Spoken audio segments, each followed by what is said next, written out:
7 जून 1893 दक्षिण अफ्रीका का एक रेलवे स्टेशन।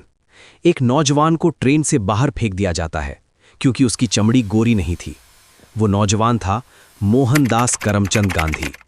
पूरी दुनिया जानती है कि उस एक लात ने ब्रिटिश हुकूमत के अंत की शुरुआत कर दी थी।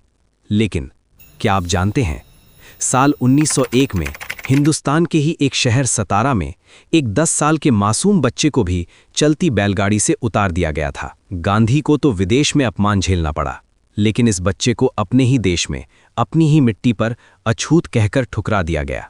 उस बच्चे का जुर्म सिर्फ उसका जन्म। अपमान करने वाले उस गाड़ीवान को नहीं पता था कि जिस बच्चे को वो सड़क पर छोड़ रहा है, वही बच्चा आगे चलकर 140 करोड़ लोगों की किस्मत और देश का संविधान लिखेगा। वो लड़का था भीमराव रामजी अंबेडकर। कोंकण की पहाड़ियों के बीच बसे एक छोटे से गांव से ये कहानी शुरू होती है। भीम का परिवार महार जाति से था, जिसे समाज ने अछूत का ठप्पा दे रखा था। पिता रामजी सेना में सूबेदार थे, घर में अनुशासन था, कबीर के दोहे गूंजते थे। लेकिन घर के बाहर की दुनिया क्रूर थी। कल्पना कीजिए, आप पढ़ने में सबसे तेज हैं, लेकिन आपको क्लास के अंदर बैठने की इजाज़त नहीं है। आपको प्यास लगी है, लेकिन आप पानी के घड़े को छू नहीं सकते। स्कूल का चपरासी ऊपर से पानी डालता था और भीम अपनी हथेलियां फैलाकर पानी पीते थे। जिस दिन चपरासी नहीं आता, उस दिन भीम प्यासे रह जाते थे। लेकिन इसी अंधेरे में एक शिक्षक ऐसे भी थे, महादेव अंबेडकर, एक ब्राह्मण शिक्षक जिन्होंने भीम की प्रतिभा को पहचाना। उन्होंने अपना सरनेम अंबेडकर भीम को दे दिया। ये भारत के इतिहास की वो दुर्लभ घटना थी जहां एक शिक्षक ने सामाजिक दीवारों को गिराकर अपने छात्र को एक नई पहचान दी। अंबेडकर को समझ आ गया था कि इस दलदल से निकलने का एक ही रास्ता है, शिक्षा। लेकिन गरीबी और अपमान का बोझ इतना था कि एक बार उन्होंने घर से भागने का फैसला किया। उन्होंने सुना था कि मिलों में काम मिलता है, भागने के लिए पैसे चाहिए थे। 3 दिन तक उन्होंने अपनी बुआ के पर्स से पैसे चुराने की हिम्मत जुटाई, और जब आखिरकार हाथ पर्स में डाला तो मिला सिर्फ आधा आना। वो आधा आना अंबेडकर की हार नहीं, भारत की जीत थी। उस दिन भीम ने तय किया कि वो भागेंगे नहीं, बल्कि पढ़ेंगे। और फिर शुरू हुआ संघर्ष का वो दौर जिसने बड़ौदा के महाराज सयाजी हाव गायकवाड़ को प्रभावित किया। महाराज ने उन्हें स्कॉलरशिप दी और भीम पहुंच गए न्यूयॉर्क की कोलंबिया यूनिवर्सिटी। अमेरिका में अंबेडकर को पहली बार आज़ादी का मतलब समझ आया। वहां कोई उन्हें अछूत नहीं कहता था। वो दिन में 18-18 घंटे पढ़ते थे। उन्होंने अर्थशास्त्र, समाजशास्त्र और कानून की गहराइयों को नाप लिया। अमेरिका के बाद लंदन। उनकी स्कॉलरशिप खत्म हो गई, खाना कम था, मुश्किलें 1000 थीं, लेकिन उनका लक्ष्य अटल था। उन्होंने डॉक्टर ऑफ साइंस और बैरिस्टर की उपाधियां हासिल कीं। लेकिन जैसे ही वो भारत लौटे, वतन की कड़वी सच्चाई फिर सामने खड़ी थी। दुनिया का सबसे पढ़ा लिखा आदमी जब भारत में एक बड़े पद पर बैठता है, तो वहां का चपरासी भी उसे पानी पिलाने से मना कर देता है। एक पारसी सराय से उन्हें लाठियां लेकर निकाला जाता है। अंबेडकर एक पेड़ के नीचे बैठकर फूट फूट कर रोते हैं।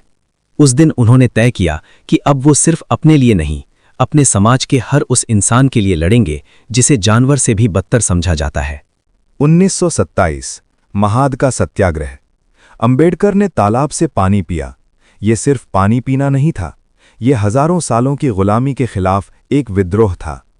उन्होंने मनुस्मृति का दहन किया, जिसने समाज को बांटा था।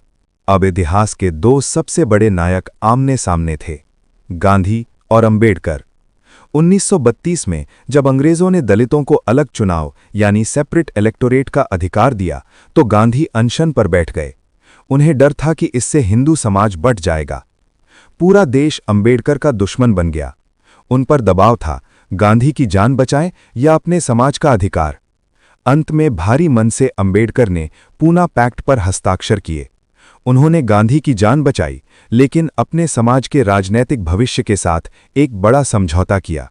लोग उन्हें सिर्फ संविधान के लिए जानते हैं, लेकिन अंबेडकर का योगदान इससे कहीं बड़ा है। क्या आप जानते हैं कि रिजर्व बैंक ऑफ इंडिया की नींव अंबेडकर की किताब द प्रॉब्लम ऑफ रुपी पर टिकी है? क्या आप जानते हैं कि मजदूरों के लिए 8 घंटे काम, महंगाई भत्ता और बीमा बाबा साहब की ही देन है? क्या आप जानते हैं कि भारत की नदी घाटी परियोजनाएं जैसे दामोदर वैली उन्हीं की जल नीति का हिस्सा थीं? वो महिलाओं के सबसे बड़े पैरोकार थे। हिंदू कोड बिल के जरिए वो औरतों को संपत्ति और तलाक का अधिकार देना चाहते थे। जब संसद ने इसे रोका तो उन्होंने कानून मंत्री के पद से इस्तीफा दे दिया। उनके लिए सत्ता से बड़ा उनका सिद्धांत था। 14 अक्टूबर 1956, नागपुर। बाबा साहब ने अपने लाखों अनुयायियों के साथ बौद्ध धर्म अपना लिया। उन्होंने कहा था, मैं हिंदू पैदा हुआ था लेकिन हिंदू मरूंगा नहीं। उन्होंने एक ऐसा रास्ता चुना जो समानता और करुणा पर आधारित था। इस घटना के ठीक 53 दिन बाद 6 दिसंबर 1956 को ये महानायक खामोश हो गया, लेकिन वो अपने पीछे एक ऐसा दस्तावेज छोड़ गए जो आज भी हर भारतीय की ढाल है। बाबा साहब भीमराव अंबेडकर सिर्फ एक जाति के नेता नहीं थे, वो आधुनिक भारत के निर्माता थे। उन्होंने हमें सिखाया कि शिक्षा वो शेरनी का दूध है, जो पिएगा वो दहाड़ेगा।